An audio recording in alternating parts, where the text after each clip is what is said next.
سلام كم يصنحوا كبرات خطات التقدمت ميديا نساعد زدالنا لكم زينات هنا قريبنا لنا كتكتاتلنا عدمنا أيو بكندي نتبساتهم كنفلم ጉዳይ አብዶ አፍሪካ ዝተኸተመ ስምምዕ ዘተ ሰላም መንግስቲ ትግራይን ኢትዮጵያን መዘራረብ ኮይኑ ቀፂሎም መንግስት አብይ አህመድ ዝቀተሎም ተጋሩ ነበር ሰራዊት ምክልኻል ኢትዮጵያ አብ ኩናት ከም ተሰወም ሲሉ መርድ መሃብ መጀመሩ ተገሊጹ አብ ትግራይ ጋጢም ዘሎ ቅሉላው መደንጸውን ሓደገኛኒ ክብሉ ዋና ዳይሬክተር ውድብ ጻና ዓለም ዶክተር ቴድሮስ አድሓኖም ገሊጾም ሚኒስትር አብይ አህመድ ውጽኢት ትዝርብ ሰላም ንኢትዮጵያ ንቅድሚት ንሙሳድ ልዑል ረብሓ ኣለዎ ክብል ተዛሪቦም ቤት ምክሪ ሕብረት አውሮፓን ፕሬዚዳንት ኬንያ ዊሊያም ሩቶን ውን በቲ ዝተበጽሐ ስምምዕ መልእኽቶም ኣመሓላሊፎም ኣለዉ ናብ ዝርዝሮም ክሰግር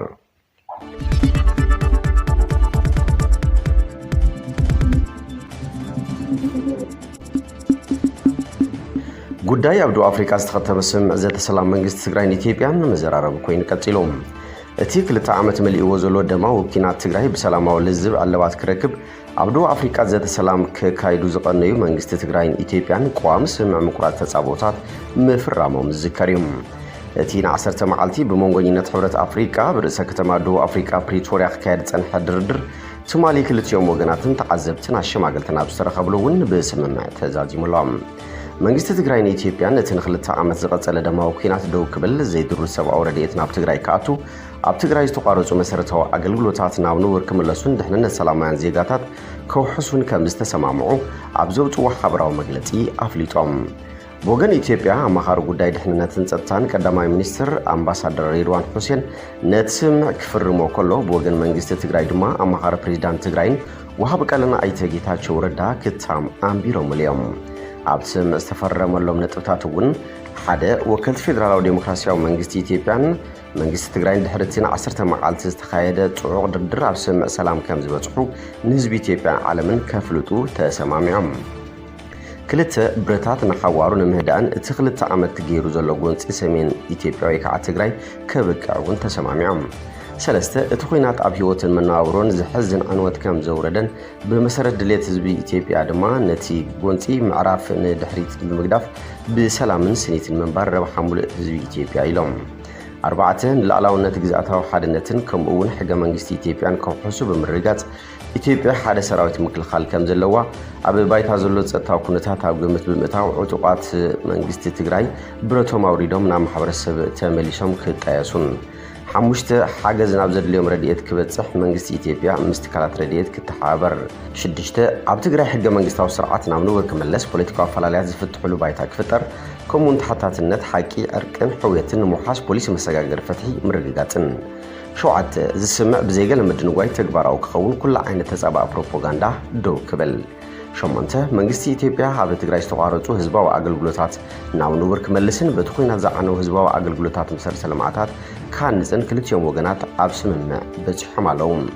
ብመሰረት እዚ ውን ብፍሉይ ወኪል ሕብረት አፍሪካ ኣብቲ ጉዳይ ፕሬዚዳንት ነበር ኦሉሴጉን ኦባሳንጆ ፕሬዚዳንት ኬንያ ነበር ኡሁሩ ኬንያታን ምክትል ፕሬዚዳንት ደቡብ አፍሪካ ነበር ፑምዚለ ሙላምቦን ዝምራሕ ጉጅለ ንትግባር ናይቲ ስምምዕ ክከታተሉ ምዃኑ ውን ተገሊጹሎም ንስምምዕ ስዒቡ ብፍላይ ኣብ ጉዳይ ምፍታሕ ዕጥቂ ሰራዊት ትግራይ ሂቦም ዝተፈላለዩ ሓሳባት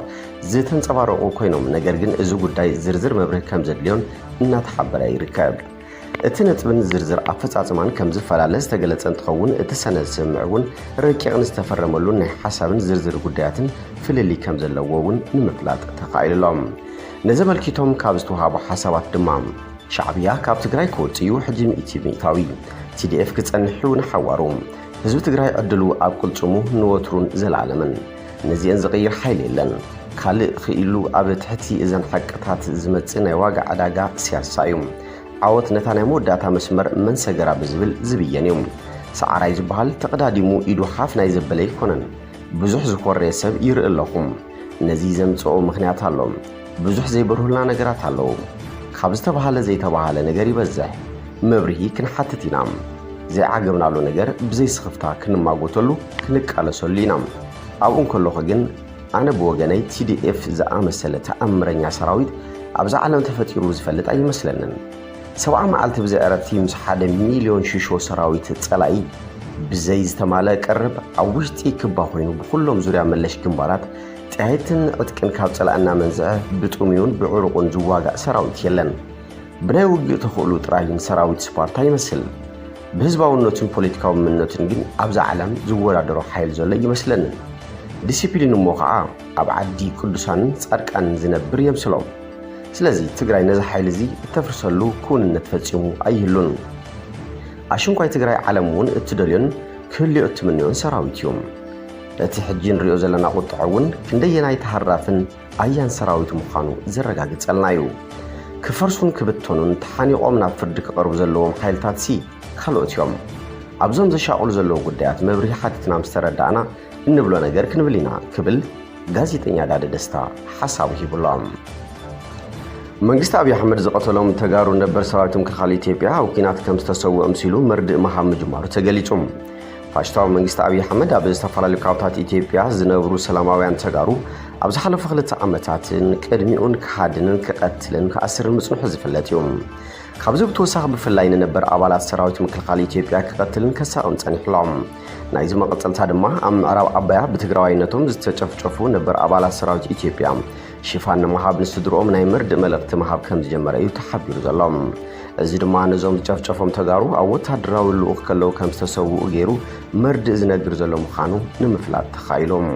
ብዛዕባ እቲ ኣብ ልዕሊ እቶም ኣማይት ጀጋኑን ዋዕሮታትን ዝተፈጸመ ኣረሜናዊ ጨፍጫፍ ካብ ዝፍጸም ልዕሊ 10 ኣዋርሒ ዝገበረ እንትኸውን እዚኣቶም ድማ መብዛሕትኦም ሰብ ሓዳርን ዝወለዱ ምዃኖም እዩ ተፈሊጡ ዘሎም ኣብ ትግራይ ጋጢሙ ዘሎ ቁልውላው መደንጸውን ሓደገኛን ክብሉ ዋና ዳይሬክተር ውድብ ጥዕና ዓለም ዶክተር ቴድሮስ ኣድሓኖም ገሊጾም ዶክተር ቴድሮስ ኣብ ገጽ ትዊተሮም ኣብ ዘመሓላለፈዎ መልእኽቲ ኩነታት ትግራይ ኣብ ሓደገኛ ብርኪ ስለ ዝርከብ ዝምልከቶ ማሕበረሰብ ዓለም ቁልጡፍ ስጉምቲ ክወስድ ይግባእ ክብሉ ሓቢሮም ብሰንኪ እዚ ኩናት ንጹሃት ሰባት ግዳይ ይኾኑ ከም ዘለዉ ዝሓበሩ እቶም ዋና ዳይሬክተር እቲ ደማዊ ኩናት ዘላቐ እልባት ንኽረክብ ኩሉ ክግበር ዘለዎ ነገር ክፍጸም ዳግም ኣተሓሳሲቦም እቲ ኩነታት ዝፍትሐሉ ዕድል ኣሎ ክብሉ እውን ዶክተር ቴድሮስ ኣድሓኖም ሓቢሮም ኣለዉ ብተዛማዲ ዜና ብሰንኪቲ ኣብ ትግራይ ዝተወልዐ ቁልዕ ወራር ዝነበረ ሰብኣዊ ቅልውላው እናተጋደደ ይኸይድ ምህላው ቤት ጽሕፈት ምትሕብባር ጉዳያት ሰብኣዊ ሓገዝ ውድብ ሕብራት መንግስታት ዩኤንኤች ኣፍሊጡሎም እቲ ትካል ንእዋናዊ ኩነታት ሰብኣዊ ሓገዝ ኣመልኪቱ ኣብ ዝሃቦ መብርሂ ብሰንኪቲ ኩናት ቁፅሪ ተመዛበልቲ ውሽጢ ዓዲ ብዝለዓለ መጠን ከም ዝወሰኸ ሓቢሩ ካብ ዝተፈላለዩ ከባብታት ናብ ከተማ መቐለ ዝመዛበሉ ቁፅሪ ተመዛበልቲ እውን ካብ ግዜ ናብ ግዜ እናወሰኸ ከም ዝመፀ እውን ኣብሪሂሎም